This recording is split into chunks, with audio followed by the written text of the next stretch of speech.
Manda. Bem-vindos e bem-vindas ao Café Segurança Legal, episódio 341, gravado em 6 de junho de 2023. Eu sou o Guilherme Goulart e junto com o Vinícius Serafim vamos trazer para vocês um pouco do que ocorreu no último período. E aí, Vinícius, tudo bem? E aí, Guilherme, tudo bem? Olá, os nossos ouvintes. Esse é o nosso momento tradicional de conversarmos sobre algumas notícias e acontecimentos que nos chamaram a atenção. Era para ser tomando um café de verdade, mas pegue o seu café e vem conosco, mas, né, Vinícius, nem sempre. O café, às vezes, ele deixa a gente um pouco nervoso, né? Então, eu tô tomando uma aguinha com Depende gás da também, né? quantidade de café que tu tá tomando, Depende né? da quantidade, é É, se verdade, é tomando verdade. uns dois, três seguidos é meio complicado. Mas eu tava lendo esses dias mesmo que o café, ele tem o potencial de deixar as pessoas ansiosas, né? E então o ideal seria não consumir grandes quantidades, como muitas pessoas fazem por aí, né? Mas depois dessa dica de saúde aqui, para entrar em contato conosco e enviar suas críticas e sugestões é muito fácil, basta enviar uma mensagem para podcast@segurançalegal.com ou, se preferir, também pelo @segurançalegal lá no Twitter e também no Mastodon, @segurançalegal, @mastodon.social.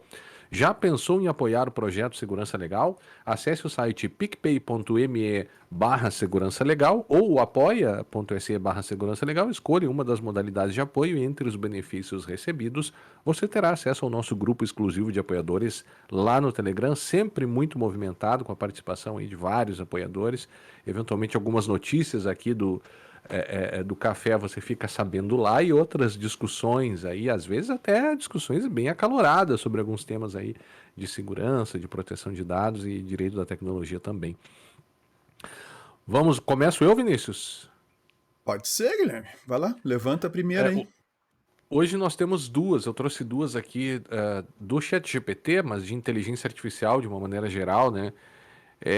E acho que ambas lidam um pouco sobre talvez a rapidez, né? A crítica, talvez, que muitas pessoas estejam adotando essas ferramentas. Eu acho que a mais importante. Eu vou falar ChatGPT aqui, mas saibam que eu estou falando também de inteligência artificial. O que eu falarei do ChatGPT, né? Aplica-se também para outras soluções de inteligência artificial, que são muitas hoje, né? E aí mexe um pouco com essa ideia, né, das pessoas acriticamente adotando de forma muito rápida essas tecnologias sem perceber quais são os impactos, né? E uma e essa notícia aqui que eu trago ocorreu lá nos Estados Unidos com um advogado, né, um grupo de advogados que estava representando um cara chamado Roberto Mata, que estava processando a companhia aérea Avianca. Ele sofreu um dano lá, se machucou com um carrinho e processou a Avianca. Então, na defesa na sua defesa, né, e logo depois algumas alegações lá da própria companhia aérea, os advogados desse sujeito apresentaram um documento, né, uma petição, contendo várias decisões judiciais relevantes relacionadas àquele caso ali de pessoa que sofreu danos em companhias aéreas.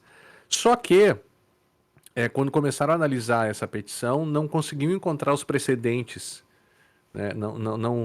Os precedentes estavam ali quando iam consultar os precedentes, sei lá, fulano versus Beltrano, como se cita lá nos Estados Unidos, não encontravam nenhum daqueles precedentes. E aí chegaram à conclusão, e depois o sujeito até confirmou que aquelas decisões foram todas inventadas pelo chat GPT. O advogado que criou o documento, Steven Schwartz, admitiu que usou o programa de IA para fazer sua pesquisa jurídica, que se revelou não confiável, e ele ainda disse para o juiz que ele não tinha nenhuma intenção de enganar o tribunal e que ele não sabia que o conteúdo do ChatGPT poderia ser falso. E também afirmou ali que lamentava e que não usaria mais no futuro o ChatGPT antes de verificar a autenticidade dos conteúdos, né? E aí a gente entra naquela ideia que vai ter relação com a próxima notícia agora também, mas eu acho, Vinícius, a forma como as empresas e as pessoas estão utilizando essas ferramentas, eu acho que a grande maioria das pessoas ainda não entendeu, sabe? Não que eu tenha entendido completamente, mas eu já percebi, a gente estava falando sobre isso aqui antes, né? Sobre como, claro, ela faz coisas muito interessantes, né? Produz conteúdos muito interessantes, mas ao mesmo tempo ela tem um potencial de erro ainda, às vezes muito sutil, né? E nós Uhum. falávamos sobre um resumo antes que ela fez aqui sobre uma notícia que que a gente estava utilizando aqui, o ChatGPT, para pegar um grande conteúdo e tê-lo resumido, que ela foi imprecisa, ela conduziu, depois a gente lendo o que foi produzido e a notícia principal, né, que ele resumiu, a gente viu que ele foi impreciso e levou para um caminho que Não não era dizia bem o que tinha exatamente, acontecido, né? um erro de interpretação, assim, um erro de interpretação típico que sim, que poderia acontecer de um humano fazendo a leitura do texto. Sim, sim, sim, é. Mas ao mesmo tempo, aqui a gente está diante, né? Eu acho que uma dessas das compreensões e das noções que as pessoas precisam ter, me parece, é qual é a extensão do risco do uso que você está fazendo desse tipo de ferramenta, né? Porque você criar uma petição para um processo, uma atividade que somente pode ser realizada por advogados, de maneira em que ele traga precedentes, casos ou até mesmo doutrinas aqui no Brasil, né, citando livros e artigos que não existem, é algo muito sério, né? Uhum. Porque uma pessoa não faria isso, né? Quer dizer, a não ser que tivesse com má É. fé para criar um precedente, poderia até acontecer, né? Poderia. Mas assim, dificilmente alguém vai criar um precedente, inventar um precedente, né? E aí mostra também, não sei se não deixa de ser até um pouco um contrassenso, né? Da necessidade que nós ainda temos de pessoas revisando o que é produzido por essas ferramentas, né? Sim. Porque entregar, e até um pouco a gente falou sobre isso no último episódio, sobre inteligência artificial e os princípios, né? Você tem um risco muito grande de retirada da autonomia das pessoas, né? Ou seja, você corre o risco, além dessa questão da autonomia, também de congelar a própria evolução do conhecimento, né? Claro, ele vai aprender, né? Ele vai ter uma curva de aprendizado, ele aprende com as nossas interações, mas ao mesmo tempo note o que ele entregou para esse advogado, né? Coisas inventadas. Então, você tem riscos que eventualmente podem, e situações que podem até passar despercebidas pelas pessoas, e aqui não era um campo de utilização que você estava fazendo, sei lá, um trabalho para a faculdade, que já seria sério, né? Aham. Se o sujeito usasse, tivesse precedentes inventados e entregasse isso no trabalho de uma faculdade, ele poderia sofrer até sanções, pelo menos nos Estados Unidos, que levam a questão da fraude acadêmica realmente a sério, né? Não tanto aqui no Brasil, que isso às vezes parece ser um problema que é relegado pelas instituições, mas lá, a depender da instituição, o sujeito é expulso se for pego colando, por exemplo, né? Então, fazendo esse tipo de reprodução em um processo judicial que pode, nesse caso aqui era uma ação de danos, né, de responsabilidade civil, me parece, de torts, que nem eles dizem nos Estados Unidos. Mas você pode, imagina isso sendo usado no processo criminal, em que você poderia, né, tá lidando ali com a liberdade de uma pessoa. Eu acho algo bem sério, assim, sabe? E aí, pelo menos por enquanto, eu acho que a minha recomendação aí seria que a gente tomasse bastante cuidado com o uso e começasse já a pensar nas nossas próprias utilizações, o potencial de risco que a gente pode ter no caso de ele errar. Sabe? Cara, Porque uma coisa é você pedir para, escreve um e-mail para um cliente pedindo tal coisa, ou automatizar tarefas assim, cujo impacto de um erro seja menor, sabe? Então, acho que isso a gente parece que não está enxergando ainda os riscos de má utilização e dos erros provenientes da plataforma. eu acho, mas eu acho, eu não quero voltar muito no tema de IA, né, que a gente já gravou 2 episódios sobre isso, mas a minha visão é um pouco diferente, sabe? Eu acho que ao contrário de limitar a nossa capacidade ou de alguma maneira limitar a nossa criatividade, eu acho que é o contrário, vai nos dar mais tempo para a gente conseguir exercer justamente isso, se liberando daquelas coisas que são repetitivas, que são que principalmente aquelas coisas que a gente faz sistematicamente, sabe? Isso já está funcionando na parte de desenvolvimento, né? Eu já comentei nos outros episódios sobre isso. Eu tô mais convencido ainda de que o desenvolvedor que vai ficar digitando todo o código que ele vai usar para desenvolver um sistema acabou. Assim, continua fazendo isso, vai se preparando para mudar a forma de trabalhar, porque nesse momento já é diferente se tu quiser. E eu falo por experiência própria. Então, esse aspecto eu acho que é importante. E com relação às outras, essa coisa de escrever textinho e tal, isso para mim não arranha a superfície do que a IA pode fornecer e o que ela já pode fornecer. Mesmo através de uma aplicação simples aí, que é um chat com com uma IA como é o GPT-4, tá? O que é pago, tá? Eu acho que ficar pedindo texto para ele assim, é o básico do básico e ele faz melhor do que a maioria das pessoas. Sim, infelizmente. Ele interpreta o texto, interpreta, destaca o que é importante, etc., melhor do que em geral a gente vê, né, de trabalhos sendo feitos por aí, né, nesses anos todos, assim, que eu já vi de trabalho de graduação, assim, a ficar acima da média sem dúvida nenhuma.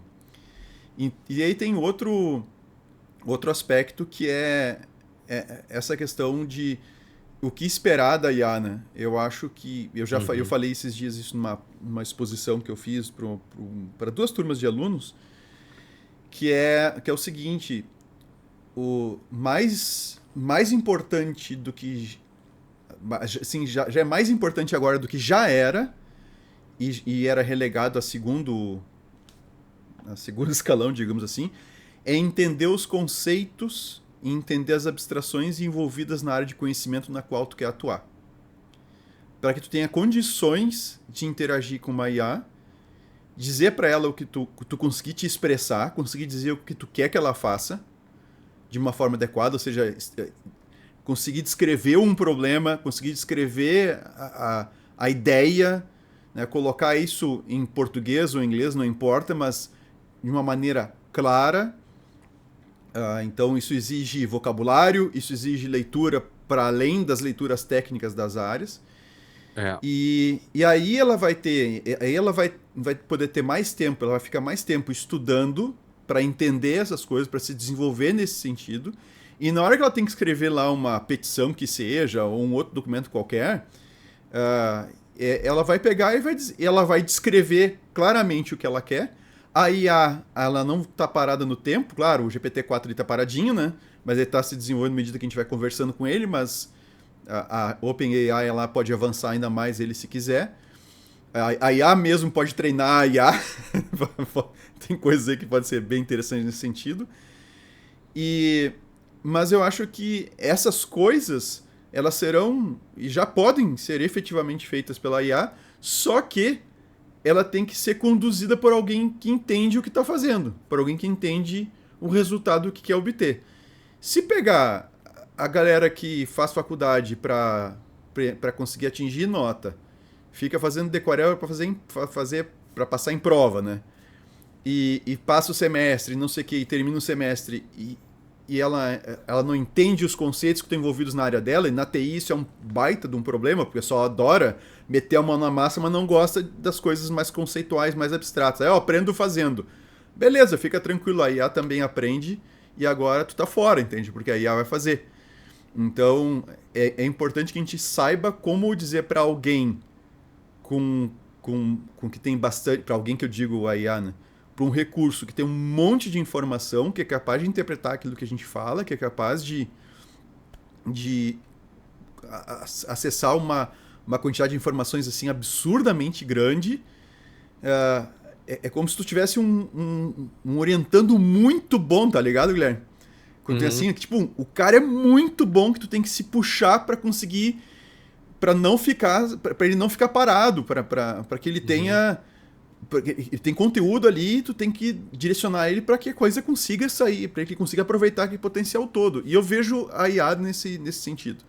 Então, se não tiver um bom orientador ali para IA, né, que entende as questões conceituais, que tem um conhecimento mais amplo, que agora tem mais tempo para estudar, porque não precisa ficar escrevendo o texto chato lá que tinha que escrever e não sei o quê, consegue contar com um negócio que corrige, que ajuda e tal, que sumariza, que pesquisa para ele, que discute com ele uma ideia, uma tese. Então eu acho que, É, cara, mas eu acho que é você, bem interessante, sabe? Eu tô bem feliz com o uso que eu tô fazendo no ChatGPT e eu não tô usando assim só pra gerar código e só pra gerar texto, não, viu? E eu cara, tô curtindo pra caramba usar esse negócio. você traz aí uma perspectiva, né, do sujeito que vai discutir uma tese, né? Para que o sujeito discuta uma tese, ele precisa ter uma tese, né? Então, a questão da criatividade me preocupa e a questão da autonomia também, né? O quão dependente nós ficaremos dessas ferramentas, né? Porque, claro, ninguém gosta de realizar tarefas repetitivas e a gente, na medida do possível, sempre tenta fazer as coisas, né? O ser humano, por natureza, ele tenta tomar os caminhos mais fáceis para fazer algo, né? Então, acho até por uma questão de economia mesmo, né? Você consegue fazer tal coisa com um esforço menor porque você fará um esforço maior, né? Então, eu acho que isso ocorre, e esse problema envolve outras questões, que é o seguinte: primeiro é risco versus custo, né? Que já podemos entrar na outra notícia aqui, Vinícius, que também é sobre ChatGPT. Depois eu te entrego a palavra aqui, mas é uma reportagem do Washington Post que traz alguns exemplos de pessoas que perderam emprego por causa do ChatGPT. Então ele traz aqui, conta a historinha de duas pessoas, a Olivia Lipkin e o Eric Fine. E a Olivia Lipkin era uma redatora de uma empresa. E diz que quando desembarcou o ChatGPT na empresa, ela ficou um pouco ansiosa e insegura, meio que prevendo, né, que aquela ferramenta fazia É. exatamente o trabalho que ela fazia. E de fato isso aconteceu, né? Ela ficou ansiosa em perder o emprego, de fato ela aconteceu, e os gerentes dela foram muito claros com ela, dizendo que era muito mais barato pagar o ChatGPT do que o seu salário. E aí a reportagem vai evoluindo, traz o depoimento de alguns economistas, né?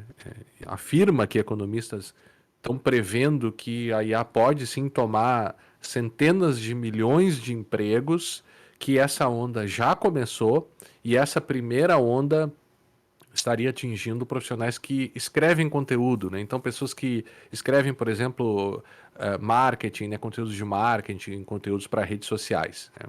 Uhum. Eles reconhecem que o conteúdo gerado, ele ainda, né, parece que ainda falta um certo peso, parece que ainda carece de um estilo linear, né, uma voz mais pessoal e até mesmo os erros, né? A gente conversava aqui antes, é, que o GPT pago ele tem aquela opção de você conversar com um PDF, que é uma das que eu mais gosto. Também tem o Chat PDF que faz a mesma coisa, né? Aham, sim. Mas o GPT pago, eu acho que tem a impressão que você usa o GPT-4 para conversar com PDF, me Sim. parece que é mais eficiente, né? Sim.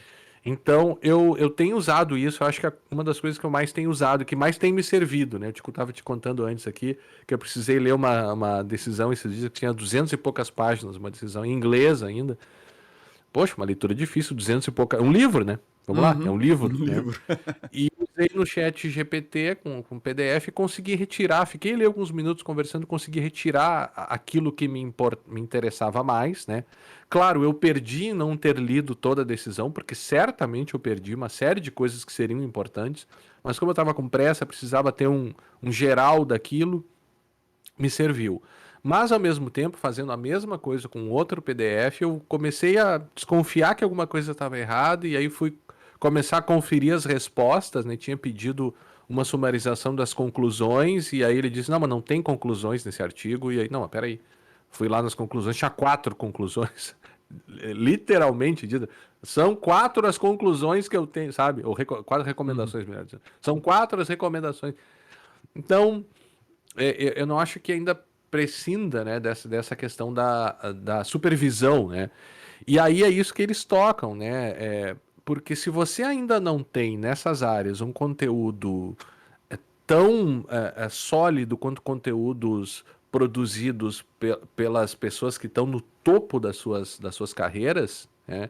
Ou ainda por pessoas até que faziam aquele mesmo trabalho, ou seja, o ChatGPT ainda não é tão bom quanto as pessoas que trabalhavam lá, o custo de utilizá-lo é muitíssimo menor do que o custo de você manter essas pessoas, né?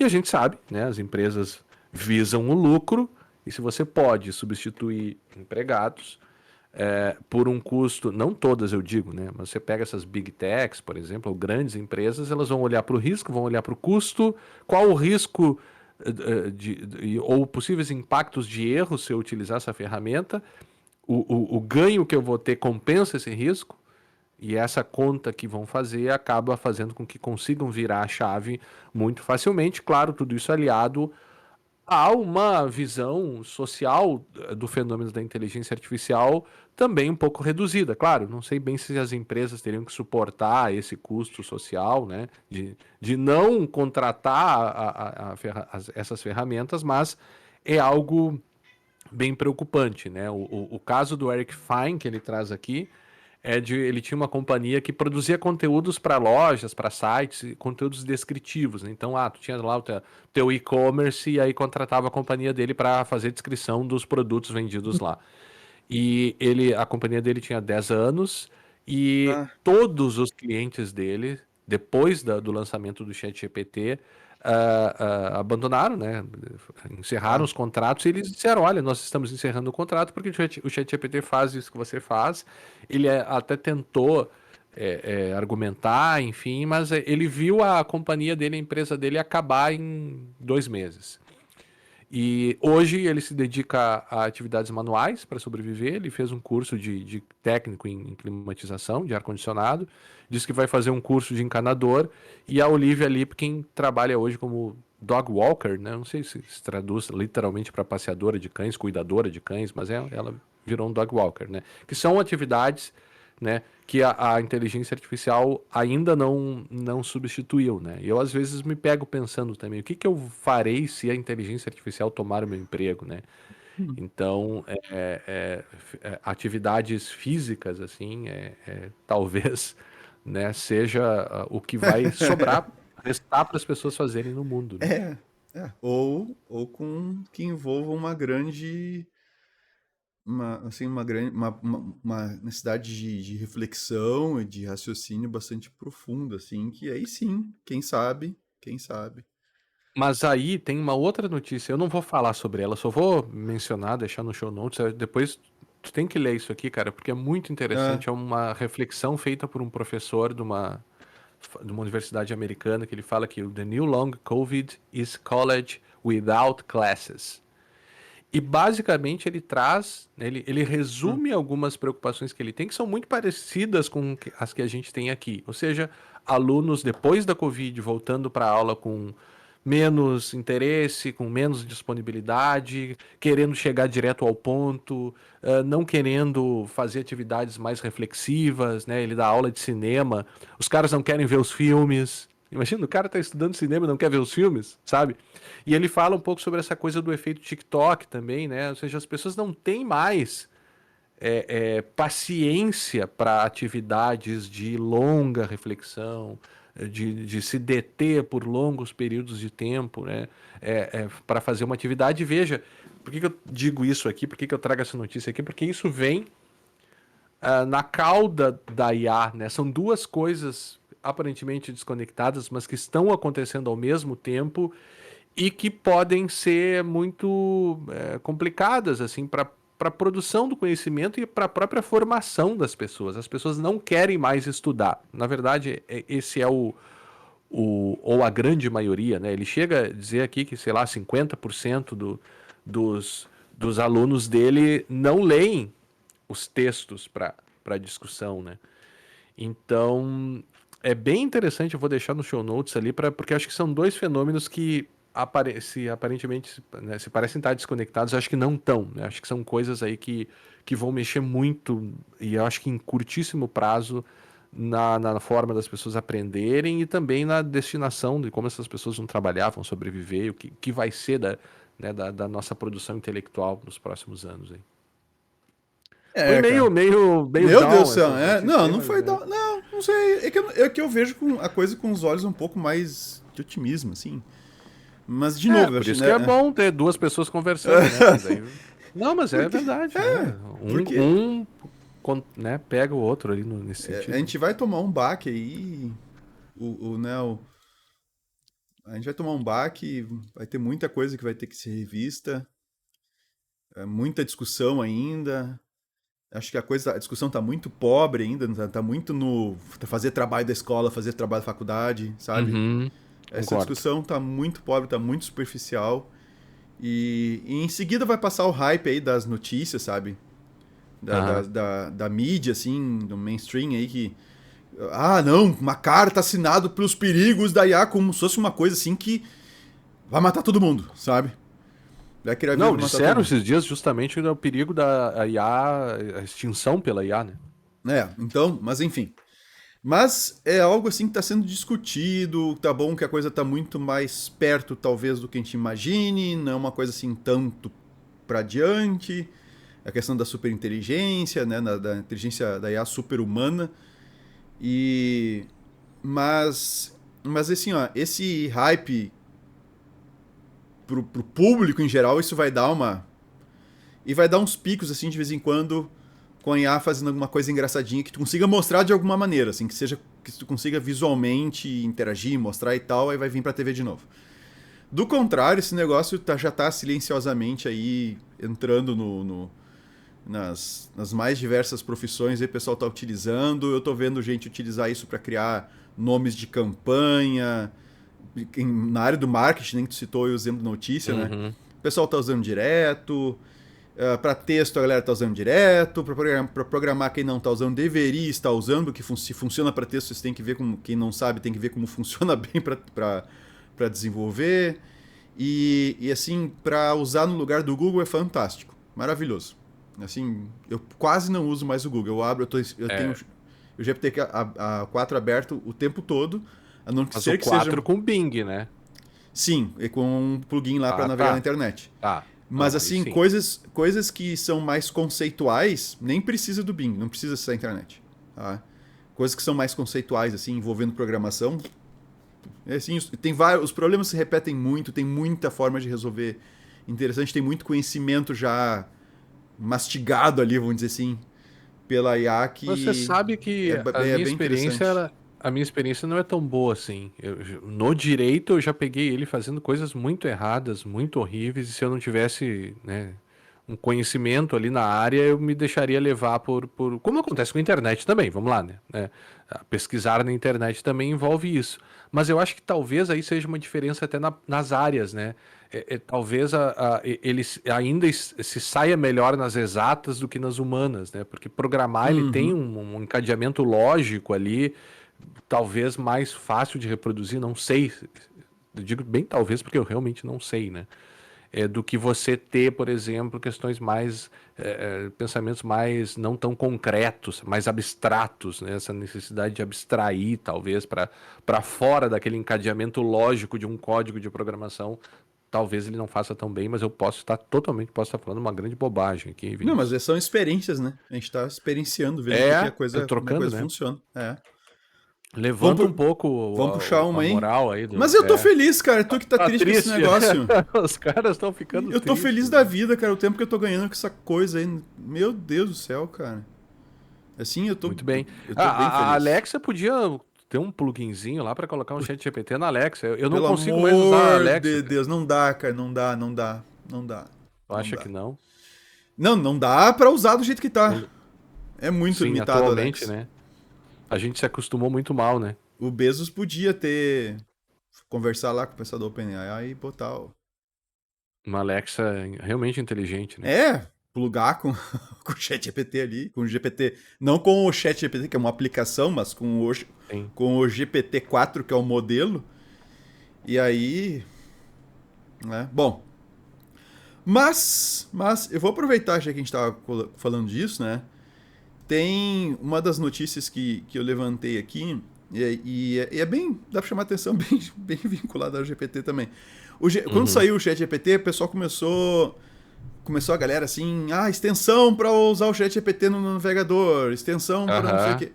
Bom, pois é, várias dessas extensões, as que saíram inicialmente, pelo menos não sei se agora recentemente tem alguma oficial da OpenAI, mas várias dessas extensões estavam capturando informações, coletando informações das pessoas e tal, dos usuários, sem ser muito clara sobre isso, tá?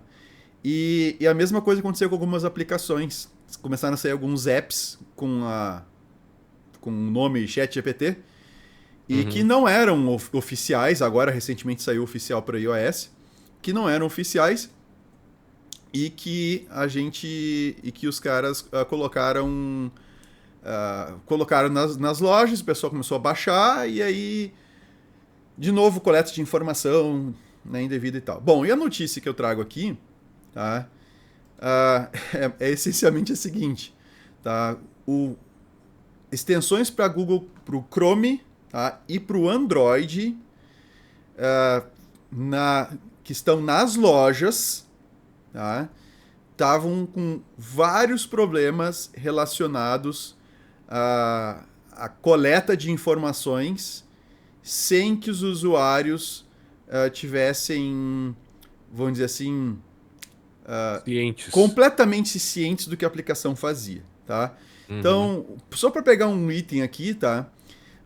Uma companhia, uma empresa chamada Dr. Web, tá? Reportou que encontrou 101 aplicativos com 421 milhões de downloads contabilizados na loja, Poxa tá? vida. Na Play Store, que continha um código permitindo uma série de atividades de spyware, incluindo, mas não limitado a, tá? Obter uma lista de arquivos de diretórios específicos, tá? Verificar a presença de arquivos específicos ou de diretórios no dispositivo, enviar arquivos do dispositivo para o desenvolvedor do aplicativo, Ah, não. sim, tá? E copiar ou essa aqui, assim, ó, copiar ou substituir o conteúdo de clipboards da área de transferência. Aquilo que você dá Ctrl Poxa C vida. e depois dá Sei, Ctrl sei, V sei. lá adiante. Por quê? Porque tem um monte de gerenciador de senha que usa a área de transferência para copiar a senha, ainda que temporariamente, Aham. para depois tu colar no onde tu quer fazer o login, tá? Mas o Android ele consegue bloquear isso, né? Se eu não quiser dar a opção para ele acessar os meus arquivos, ele não vai conseguir fazer isso, né? Aí é que tá. Esses caras encontraram os aplicativos, tá? E confirmaram que o que estava lá, tá? Uhum. E eles disseram que para isso aqui funcionar, os usuários precisavam primeiro aprovar uma permissão chamada como Read External Storage, né? Então, tradução livre aqui é ler armazenamento Uhum. externo, tá? E isso, como o próprio nome implica, diz ele, isso permite permite a aplicação permissão de leitura nos arquivos armazenados no dispositivo, tá? Pá, pá, pá. Ele tem. Aí o usuário acaba fornecendo essa informação, essa permissão, porque ele precisa disso para propósitos como edição de foto, gerenciar Uhum. downloads, trabalhar com multimídia e etc, etc, etc. Então, por exemplo, tu quer fazer fotinha com um filtro, aí tem uma Uhum. aplicação com os filtros que tu gosta bastante, então tu acaba dando permissão para a aplicação Claro. fazer isso. Mas assim, ó, eles listam várias situações aqui. Essa questão dos aplicativos são apenas algumas, tá? Eles listam algumas extensões que estão. Tem uma lista bastante razoável aqui de extensões que são utilizadas no Google Chrome, aí no desktop, ou seja, não é só no Android, a gente falou dos aplicativos, né? Uhum. Mas tem extensões para o Chrome que também são maliciosas. Então, no final das contas, por que eu selecionei essa notícia aqui? É o seguinte: primeiro, não dá pra gente confiar em tudo que tá na loja, nunca deu. Nem Uhum. da Play Store e nem da App Store lá da Apple, tá? Uhum. Porque nas duas sempre teve aplicações estranhas que sempre existiram aplicações estranhas que alguém baixava, depois ia dar uma fuçada e descobria que a aplicação estava fazendo, né, atividades que ela não deveria estar executando ou explorando alguma vulnerabilidade ou alguma coisa que tentando ludibriar o usuário de alguma maneira. Quem não lembra do software da Lanterna, que tu já falou tantas vezes aqui em vários episódios do podcast, né, no Segurança Legal, né, Guilherme? Que Quando não existia a opção de acender de uma ligar o lanterna no flash, celular, o né? cara fez o É. aplicativo para acender a lanterna que pegava a tua geolocalização, pegava um monte de informação, coletava para acender a lanterna. Então, tá ali o Guilherme acendendo.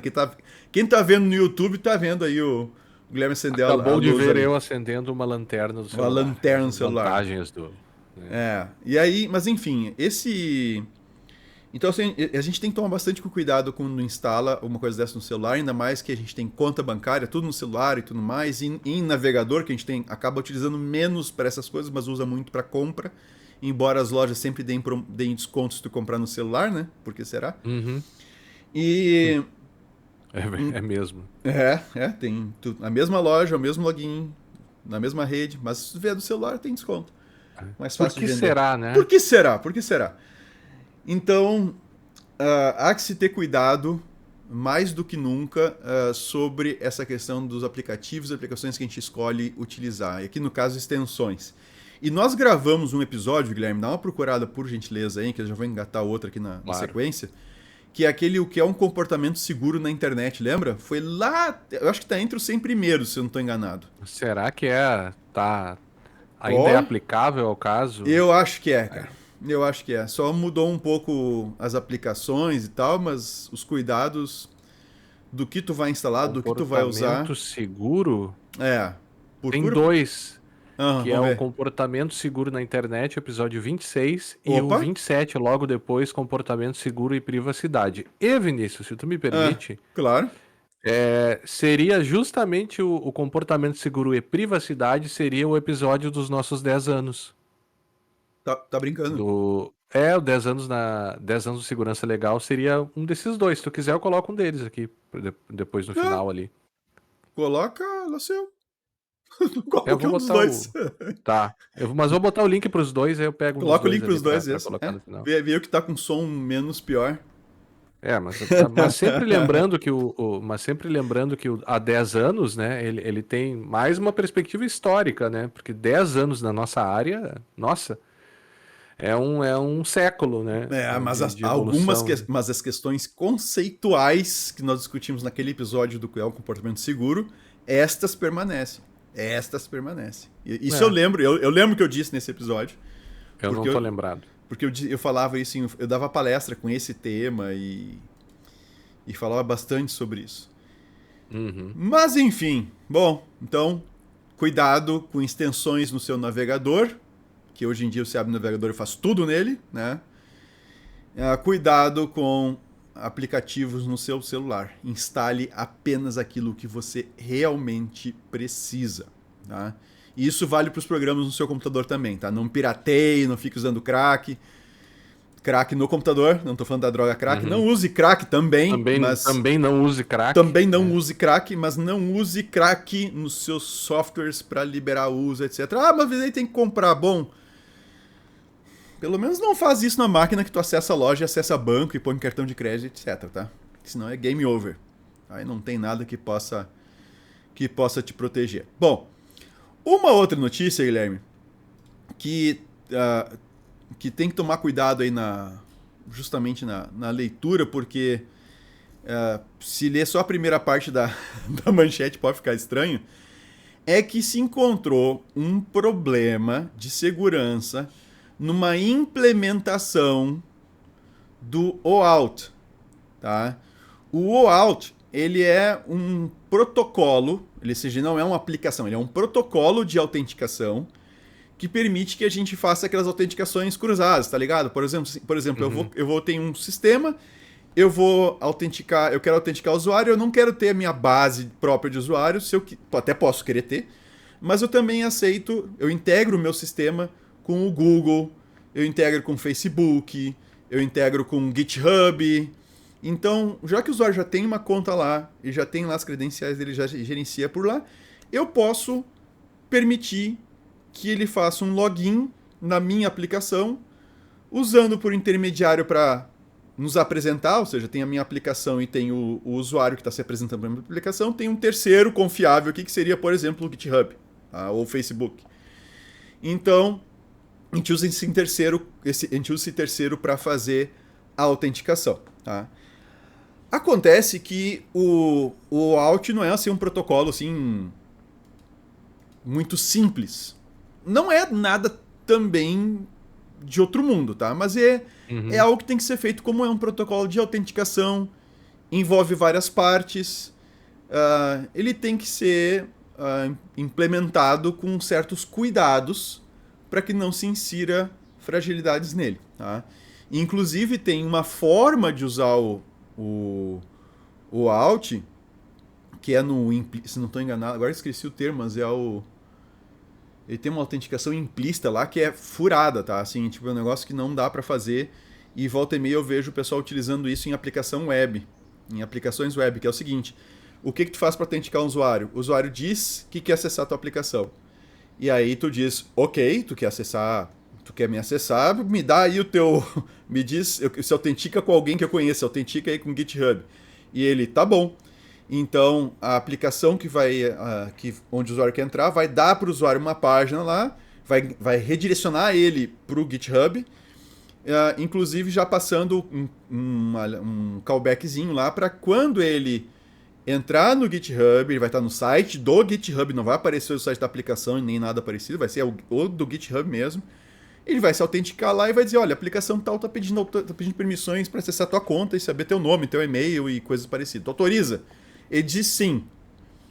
E nesse momento, se a coisa for feita direito, o GitHub, então, vai falar diretamente com o sistema, ele não passa pelo usuário, ele vai falar diretamente com o sistema e vai dizer, ó, o carinha se autenticou aqui, tá aqui a chave para te acessar os dados dele, ou acessar a sessão, ou estão aqui os dados dele. E aí a aplicação consegue então pegar o e-mail e tal, e dizer, bom, beleza, o fulano é quem ele diz ser, é que realmente o cara que tem aquela conta lá no GitHub. Ok. O jeito errado de fazer isso, de implementar, não é o da notícia ainda, tá? Mas que ainda tem muito site por aí que implementa, é um em que o cliente, a aplicação diz, cliente tem que se autenticar com o GitHub. O cliente se autentica com o GitHub e o GitHub diz para ele, ó, toma aqui essa chave para acessar as informações, tá? Então, o que o cliente pode fazer? Ele pega essa chavezinha e pede as informações relacionadas a essa chave e recebe lá o e-mail do cara. Aí ele pega essa chave e manda para a aplicação. Aí a aplicação vai perguntar quem é através do cliente. Ora, o cliente passa por ele, o cliente pega um atacante que esteja ali no cliente e troca o e-mail para o e-mail que ele quiser e manda para a aplicação. E a aplicação, tu é o fulano de tal, não, mas tu não é. E ele te dá acesso. Tá? Então eu poderia acessar uma coisa com a tua conta, Guilherme, por exemplo. Tá?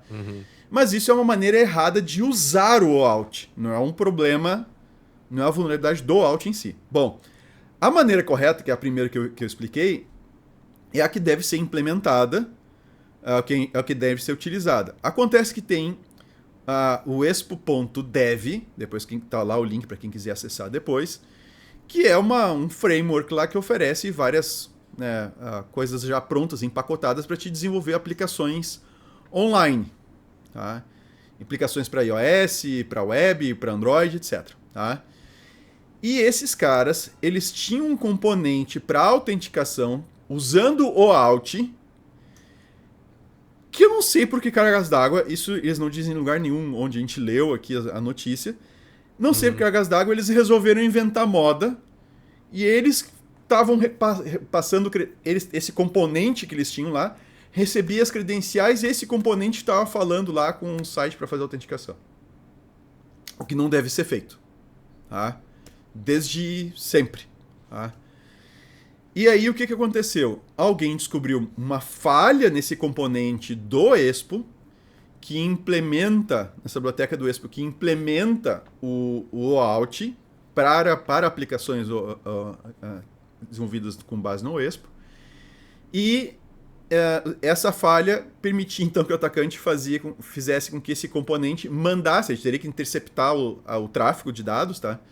Ele conseguia fazer com que o usuário, as credenciais do usuário fossem encaminhadas para um outro site malicioso que não o site real da autenticação.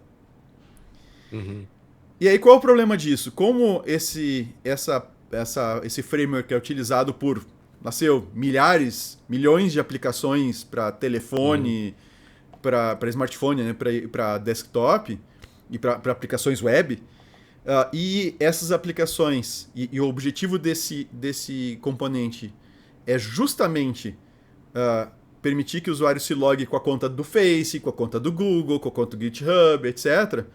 Então, o headline é que potencialmente milhões de contas que poderiam ou podem ter sido ou ficaram vulneráveis ou podem ainda estar vulneráveis se os desenvolvedores de softwares que utilizaram esse framework não atualizaram ainda, estão potencialmente vulneráveis a um roubo de credenciais. E aí o que pode acontecer? Bom, virtualmente qualquer coisa. Virtualmente qualquer coisa. Então, o problema não é no protocolo, O problema é numa implementação mal feita do protocolo que estava lá no Expo Dev, tá?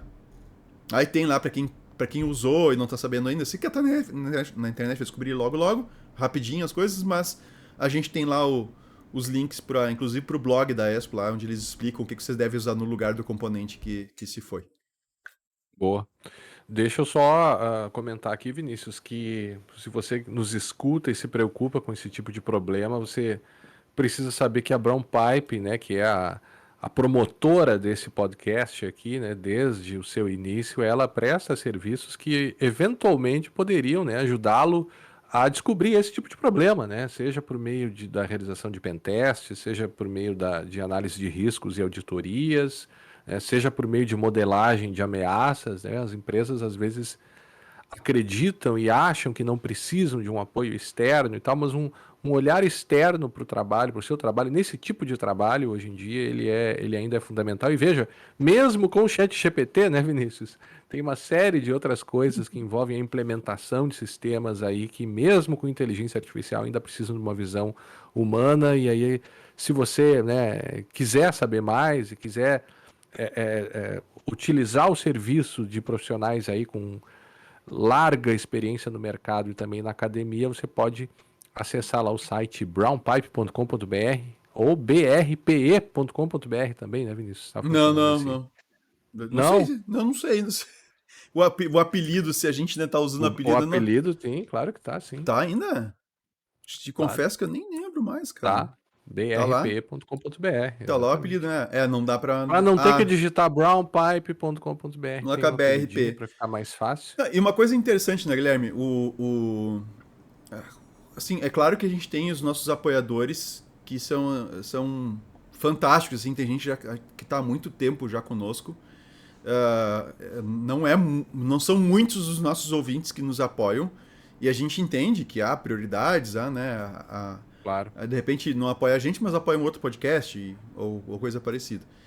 E, e é muito para nós é muito importante, né, a divulgação do podcast, tá? E para a gente poder divulgar o nosso trabalho, que é o nosso ganha-pão, é como a gente vive, né? Como a gente se mantém e consegue dedicar também um tempo ao podcast. Então é algo que a gente curte fazer, é algo que a gente realmente tem prazer em fazer, né? Senão a gente não estaria fazendo isso já há tanto tempo. 11 Começamos, anos. começamos pelo podcast, depois pela empresa. Uhum. A empresa foi, assim, apesar de ter sido fundada mais cedo, ela começa ali, ela começa um pouco mais tarde do que o podcast. Aham. E é muito importante, assim, que a gente fique, que a gente tenha esse apoio dos nossos ouvintes para divulgar o nosso trabalho no podcast e Uhum. divulgar o nosso trabalho na Brown Pipe. Inclusive, só chamando atenção pro pessoal, nós vamos estar. Já estamos preparando para a produção de alguns materiais aqui. Já tem alguma coisinha, alguns ensaios que a gente fez, que vão estar lá no canal do Segurança Legal, tá? Que a gente vai produzir conteúdo e tudo mais sobre segurança da informação em vídeo.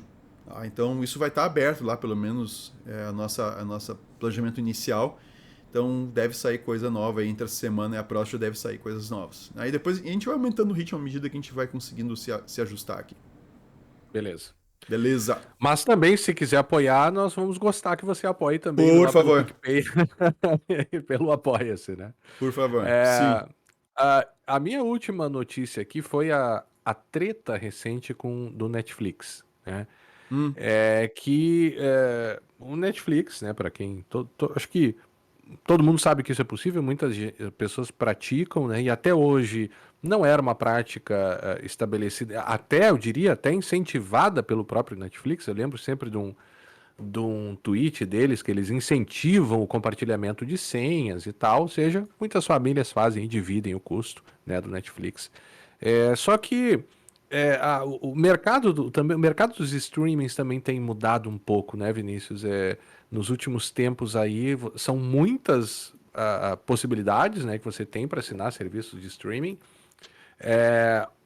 Eu acho que o Netflix acaba ficando um pouco para trás, assim, em matéria de qualidade de conteúdo, mas essa é uma questão bem pessoal aqui, né? Embora ele tenha ainda. Acho que o melhor do Netflix são aqueles conteúdos mais profundos, assim, séries alemãs, séries italianas, né? Você quer aprender uma outra língua, consegue acompanhar, porque tem séries lá em diversas línguas, diferentes, alemão, italiano, espanhol, e séries boas, coisas assim muito boas sendo feitas que ficam fora do radar dos 10 mais assistidos lá quando você abre Netflix, né? Mas o que eles fizeram? O que eles colocaram, né, como uma nova proposta aí de trabalho seria evitar, na verdade não é evitar, né? Eles querem desincentivar o compartilhamento de senhas. Talvez o motivo seja justamente a profusão de novos streamings e as pessoas também estão, né, assinando mais de um streaming, me parece, né? Então isso obviamente aumenta o seu custo e elas acabam dividindo as senhas. Repito, até hoje isso não foi um problema para o Netflix. O que eles fizeram foi passar a querer cobrar R$ 12,90 cada vez que um cliente quiser compartilhar com outros usuários que não morem na mesma residência. E aí, obviamente, as pessoas, né, foram à internet, no Twitter, reclamar, né, por que que o Netflix está fazendo isso, é uma sacanagem e tal. E aí entra na jogada do Procon, lá do Paraná, né, e foi notificado, né, isso no dia 26, o Netflix, por conta dessa cobrança adicional. E eles alegaram coisas do tipo, olha, o material da própria empresa inclui no site uma frase como assista onde quiser, o que, segundo o Procon, induziria o consumidor em erro, pois o mesmo imagina que os perfis. Pois o mesmo é complicado, né? Pois o mesmo não se usa assim, mas tudo bem. Mas pois ele imagina que os perfis podem ser utilizados em qualquer local, disse a coordenadora do Procon lá do Paraná. Então a plataforma teria 20 dias para prestar esclarecimentos. E aí eles dizem ainda, né, que mas se pode ser acessada por celulares ou tablet, a empresa não pode impor ao consumidor que acesse somente quando estiver na sua residência. Né?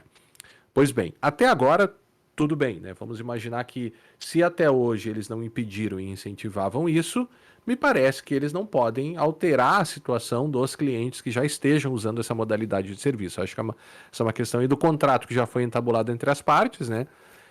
Então, para esses, me parece que eles têm que manter. Para os novos, até acho que poderiam impor essa limitação. Mas eu acho que tem uma questão de fundo aí, Vinícius, que é o seguinte, né?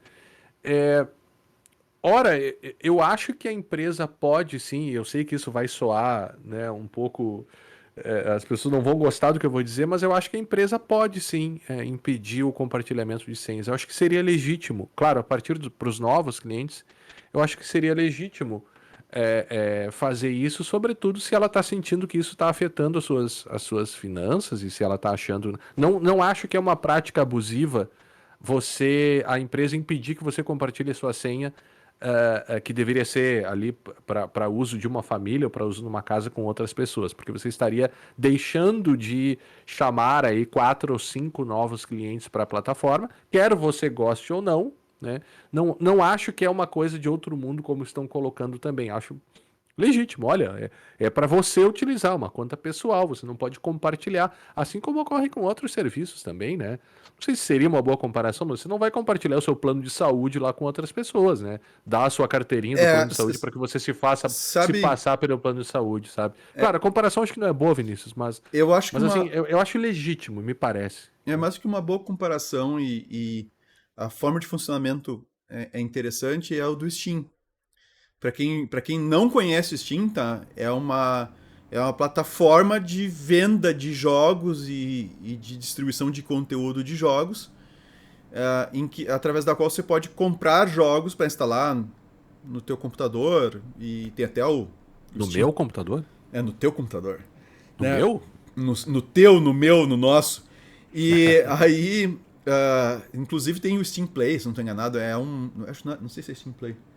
Que é um tipo Nintendo Switch da vida, só que Steam Deck. Steam Não é Steam Deck. Deck? Isso aí, Steam Acho que é, Deck. né? Steam Deck, acho que é Steam Deck. Então Deixa eu ver. tem várias opções e tal. Mas aí o que acontece? A conta do Steam, ela é pessoal.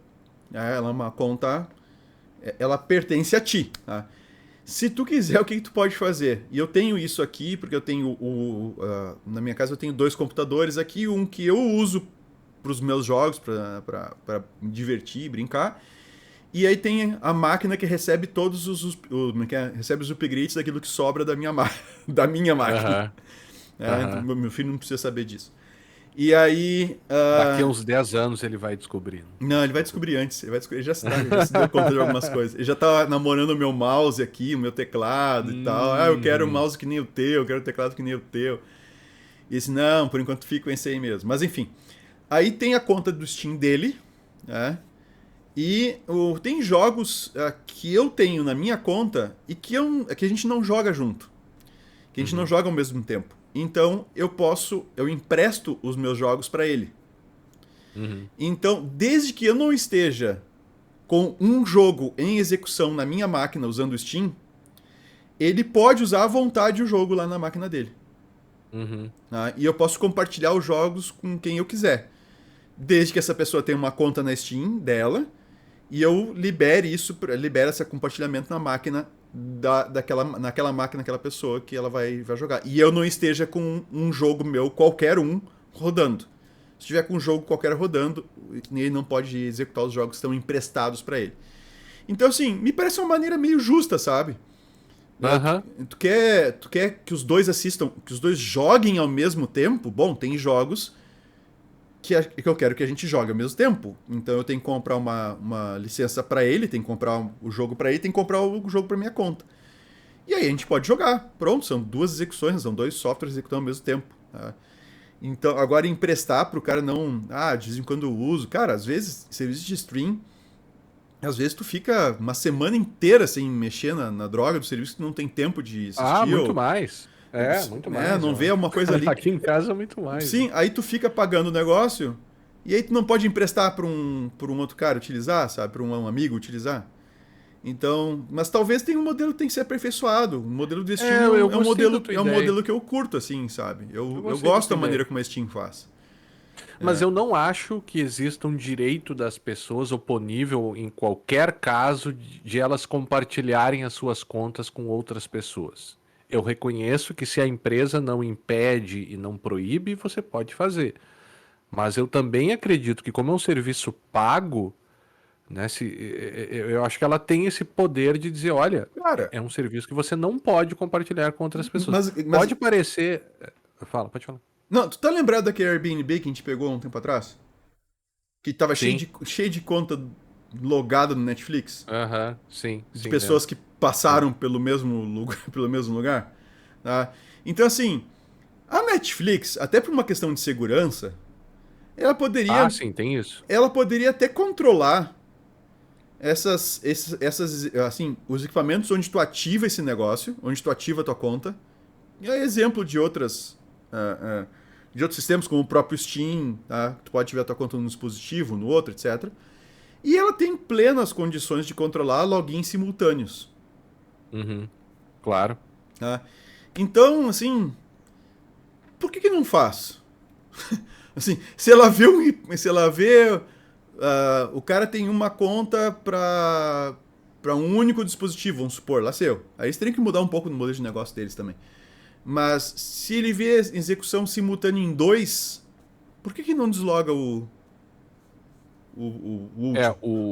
eu Ah, tô vendo os termos deles aqui, eu não vi ah, antes dessa história, mas o que eles dizem aqui é que o serviço Netflix e todo o conteúdo acessado por intermédio do serviço Netflix destinam-se exclusivamente para uso pessoal e não comercial, portanto, não ok. podem ser compartilhados com pessoas de Não, fora não da sua pode botar na TV residência. do restaurante, não pode botar no. Exceto se o seu plano da assinatura permitir. Pois é, mas se você vai viajar e quer botar na TV do hotel, você não vai poder também? Aí já é complicado, né? Não, eu acho que Mas aí pode. você estaria usando, né? Você estaria usando o serviço. Durante a vigência de sua assinatura, a Netflix concede a você um direito limitado, não exclusivo e intransferível para acessar o serviço Netflix e o conteúdo da Netflix. E por aí vai. Só queria fazer esse detalhe aqui, e talvez eu tenha parecido não muito agradável para alguns, mas eu acho que é uma discussão interessante. Pode ser feita, não é, acho que não é algo que está fora de discussão mesmo, que as pessoas não gostem de ouvir isso. Tem mais alguma? Cara, eu tenho aqui, eu tava mexendo no meu celular, dando Estamos uma de uma hora olhada. já. Uma hora já de coisa. Meu Aham, Deus do passou céu, rapidinho, cara. né? Deixa eu ver se essa aqui vale a pena. Tem uma que não tem nada a ver e eu quero trazer a notícia que eu achei muito interessante, tá? Tá, mas essa aqui não é nada a ver ainda, tá? Fica tranquilo. Tá, então vai rapidinho. Tem mais duas, então? Mais duas, mas a última é quase uma brincadeira. Tá. British Airways, a BBC e a tal da Boots, que eu não sei que empresa que é. A BBC e a British Airways eu sei quem são essas duas, mas a Boots eu não conheço. Foram, Boots, foram impactadas, tá, pelo vazamento de dados da Zelis, tá? Essencialmente, a Zelis é uma empresa que trabalha com folha de pagamento no Reino Unido e ela teve um probleminha com um ataque, tá? Com um arquivo que atacou, que foi direcionado ao serviço de transferência de arquivos da Movit, que é uma empresa que faz esse tipo de serviço para transferência de arquivos lá, eles usam esse serviço. A Zelis usa esse serviço e essas empresas usam a Zelis, tá? Uhum. E o que aconteceu, tá? Nesse incidente, os caras conseguiram acessar informações da folha de pagamento de funcionários dessas empresas, tá? E a coisa, assim, me apavorou porque, assim, até aqui a gente poderia dizer, tem vários desses vazamentos recentemente aí que causaram algum impacto, tá? Eu vou botar as nossas duas caras, pra quem não sabe, eu faço switching aqui, tá? Por isso que às vezes eu esqueço de fazer o switching das telas aqui e fica um celular na mão aqui. Mas, tu sabe qual foi a vulnerabilidade envolvendo o banco de dados? Eu vou dar uma dica mortal. Envolvendo SQL, que permitiu a extração dos dados. SQL Injection, né? SQL Injection, cara. SQL Injection, que já tá há década, assim, na lista dos top 10 lá da OASP. Um dia a OASP vai dizer assim, olha, o top 10, tirando o SQL Injection, são esses aqui. Tá? Para dar espaço para botar alguma coisa nova lá. Então, SQL Injection, cara.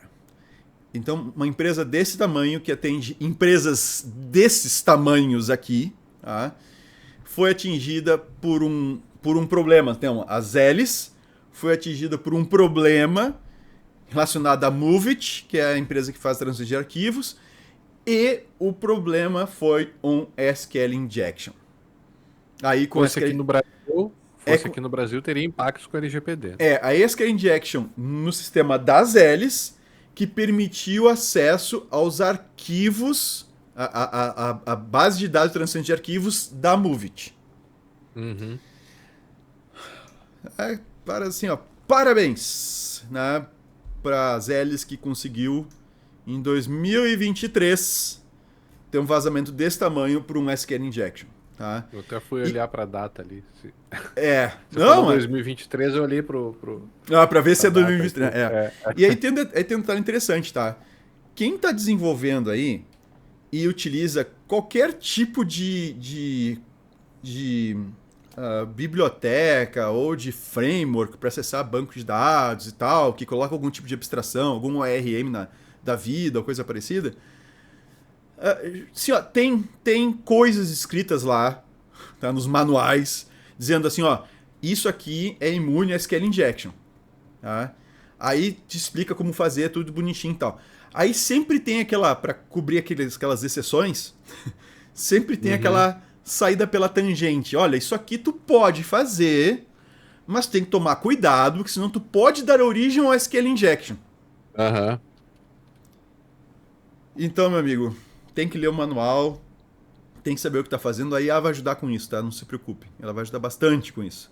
Porque isso é o tipo de coisa repetitiva. Porque isso é o tipo de coisa repetitiva que não dá para ficar cometendo erro toda hora, tá? Assim, realmente não dá. Então, essa é a minha notícia aí do SQL Injection.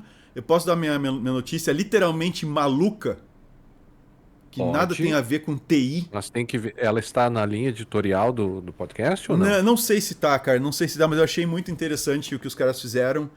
e me preocupa um pouco, porque ao mesmo tempo que a gente tem IA, a gente tá brincando com os nossos cérebros vendo o que essas coisas fazem. Então, olha só, tá, eu vou deixar a matéria toda aqui, tá na Wired. É bem interessante a matéria. Mas o que os caras conseguiram fazer no Wisconsin, na University of Wisconsin-Madison Transdisciplinary Center for Research in Psychoactive Substances, o que eles conseguiram fazer? Eles combinaram duas drogas. Psychoactive? Ah, tá. É, psychoactive, é. Eles combinaram duas drogas e deram uma viagem para os pacientes que estavam sendo testados, uma viagem de cogumelo, assim, um negócio meio, meio punk, tá? Um negócio meio psicodélico. Tá, beleza. E a viagem, inclusive, nos casos ali, assim, levou mais de 1 hora, quase 2 horas. Sim. Aí o cara viaja e tal, o cara consciente, mas o cara tá na viagem, né, drogado com o negócio. E aí eles juntam, no final da viagem, eles testaram um outro medicamento, uma outra substância, que é o tal da midazolam. Aí eles dão a midazolam e o midazolam apaga a viagem da memória do cara. Cara. Apaga. Assim, tipo, o cara não lembra de nada. Se tomar esse negócio depois, o cara esquece tudo que aconteceu. Então, assim, os caras drogam. Coisa. E Mas por que que ele. O Ah, que eles é que querem. aí, assim, ó, a matéria. Como isso aqui assim, não tem a ver com Aham. segurança da informação e tal, eu vou deixar a notícia para vocês verem lá como um off-topic, porque eles dizem a questão do estudo desse tipo de substância psicoativa ela é difícil de se realizar em laboratório, porque tem que analisar a ação no indivíduo. Então, é uma coisa muito complicada de se testar em laboratório o que vai acontecer com o cara quando ele usa essas substâncias, tá? Então, eles trazem todas essas questões éticas, da questão da pesquisa e tudo mais. É um negócio sério, tá? Não é uma brincadeira maluca que algum doido resolveu começar a misturar um monte de coisa. Mas Não, imagino que não, né? o que eu achei muito interessante é isso, sim. Dão duas drogas pros caras, entra numa trip como se tivesse tomado alguma coisa de cogumelo, lá sei eu, segundo o que eles falam aqui. E aí, quando antes de terminar a trip ali, eles dão o midazolam e o cara apaga a viagem que ele teve. Mas você Tá? tem duas coisas aí. Tem um filme, se não me engano, é Sob o Domínio do Mal. É, Sob o Domínio do Mal, que o cara também ele tem algumas atividades assim, que ele esquece, é um soldado. Onde é que tá aqui? Em meio à Guerra do Golfo, é sequestrado pelo inimigo juntamente com sua tropa. Alguns anos depois, já em casa, bem começa a se lembrar do processo de lavagem cerebral pelo qual passou enquanto estava preso, que é, fazia com que obedecesse ordens sem contestá-las, né? Entra nessa linha aí de manipulação aham. mental, né?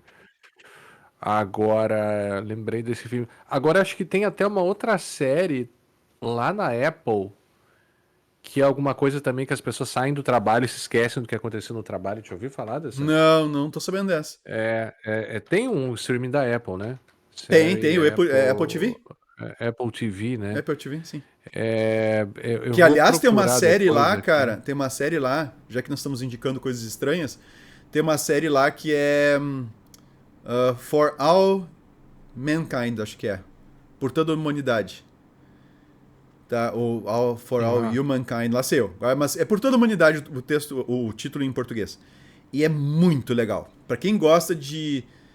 É um misto de ficção científica, exploração espacial e problemas reais, inclusive da questão do posicionamento da mulher, sabe, hum, do papel da mulher na sociedade, do que ela pode e o que, entre aspas, não pode, a questão do racismo. Então é muito legal. É uma série de ficção científica envolvendo exploração espacial e sim, temas bem atuais assim do que nós estamos vivendo. você sabe, É muito legal. achei Ah, aqui, o nome da série se chama Ruptura. Ruptura é o tipo de ruptura? série que não começa fácil e termina difícil, mas nesse meio do caminho há algo que chama atenção e que faz o público voltar episódio após episódio. Liderada por Adam Scott, A série aborda uma empresa onde ela realiza uma cirurgia voluntária em que os funcionários esquecem das memórias que viveram do trabalho quando saem do prédio e vice-versa. Mas então, quando suas personalidades dentro do trabalho começam a se revoltar contra isso, algo não parece certo e cabe a eles desvendar esse mistério. E eu tô vendo aqui na Apple TV também que eles estão lançando uma série do Fundação, tu viu? Sim, Do Foundation. Asimov. Aham, Foundation, tá lá. Tá lá, Interessante, só tá lá. começa 14 de julho, na verdade. É, mais uns 14 dias, de hein? julho, pelo que eu tô vendo aqui. É. É, mais um Não mês. gostei, eu não sabia que tinha coisas tão boas aqui na Tem, Apple tem umas TV, coisas cara. bem legais, bem Eles não legais. estão nos pagando nada, né? Não, Porque, enfim, né? infelizmente. Não Se estão fossem colocando o pagar, nosso iriam. podcast em evidência. Deixa eu até ver, mas eu acho que não. Se eles fossem pagar, eles iam pagar pro Jovem Nerd, alguma coisa assim, não Ah, pra gente. sim, Mas não pra aqui a gente gente. tá fazendo uma propaganda gratuita aqui pra Apple TV. Lá vai o Guilherme sair pedindo de novo. Só deixa eu dizer o título da matéria, tá? Da Wired. É, Tá, diga lá. os cientistas dão a pessoas psicodélicos, né? E então apagam a memória delas. Esse é o É headline. uma boa headline. Café frio e café expresso, Vinícius. Cara, café friozão pra tal das L's lá que foi pego com SQL Injection em 2023. Eu dou pro advogado americano que usou o ChatGPT e não conferiu os precedentes que o ChatGPT trouxe. Tá, e o teu café expresso? O Quentinho? café expresso eu não sei para quem eu vou dar o café Eu sei pra quem eu vou dar o café expresso. expresso. Para quem? Eu vou dar pros cientistas que estão apagando a memória das pessoas. Ah, não, então eu vou dar o café expresso para Apple TV, que eu gostei da série Tá. Fundação aqui, que o Asimov é legal, né? É. Agora, esse é o problema, né? Porque se você quiser ver isso, você vai ter que assinar mais um streaming, né? Eu Mais não um assino a stream. Apple TV, Mas né? daí, cara, eu não lembro quem foi que me deu essa dica ou eu vi em algum lugar. Fui eu. Foi Do tu? Mercado Livre? Não, não. Ah, tá. Porque tem a do Não, Mercado Livre, não, né? não, pelo amor, não vai fazer propaganda do Mercado Livre aqui agora. Você já fez um monte Ah, de propaganda. Não, agora não, não, deu não, não, já, não, não, agora não, deu. não, não, não, não, não. Tá. É o esquema de fazer o seguinte, eu assinava vários assim, o anual, sabe? Pegava assim, Discovery Plus, anual. Aham. Sai mais barato, não sei o quê. Cara, o que eu tenho feito tem um ou outro ali que eu tenho anual, mas alguns eu tô pulando. Assino esse mês, uso. Ah, eu vou usar mais ainda. Continuo pagando. Ah, parei de assistir a série que tá aqui, quero catar outra coisa. Vai no outro. E tu consegue navegar sem pagar, então não tem problema. Tu consegue navegar e ver o que Ah, tem. E aí, daqui a pouco, sim. vou começar a ver esse aqui. Aí eu paro de pagar o outro, pago o outro streaming. Pode ser. É. E assim, ó, no final das contas, eu tô economizando muito mais do que assinando coisas por ano, assim. Porque às vezes as crianças perdem interesse numa coisa. Por exemplo, a Apple TV tem algumas coisas para criança que eu achei bem interessantes. Que aí. Não, mas eu achei bem legal aqui, cara. Bem É. legal o portfólio deles. Na verdade, o negócio do Mercado Livre que eu falei, agora eu vou falar, né? Que ele tem lá Ah, a assinatura do Mercado Livre eu vou lá, que até você sair disso ganha aqui. frete Deixa só o Guilherme grátis e falando isso. tal. Parei. Foi, só É. o Guilherme, vai lá. E aí, só que nesse nível 6 eu acho, do Mercado Livre. E aí, se você assina o nível 6 você ganha o Star Plus e o Disney Plus por R$ 14, R$14,90. Acho que é isso o valor, né? Então, pra mim, valeu a pena, porque eu uso o Mercado Livre e queria ver algumas coisas da Disney Plus, né?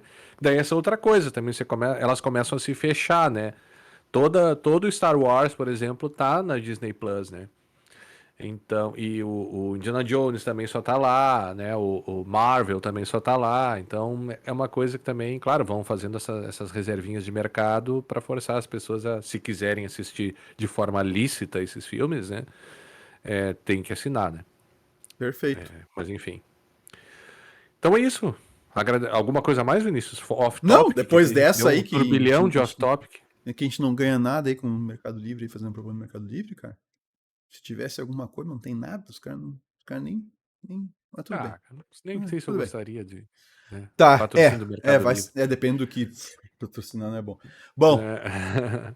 é isso Vamos aí, encerrando cara? então. É isso aí. Vamos. Agradecemos então a todos que nos acompanharam até aqui. Esperamos que tenham gostado do episódio e nos encontraremos no próximo episódio do Podcast Segurança Legal. Lembrando que, Vinícius, eu sempre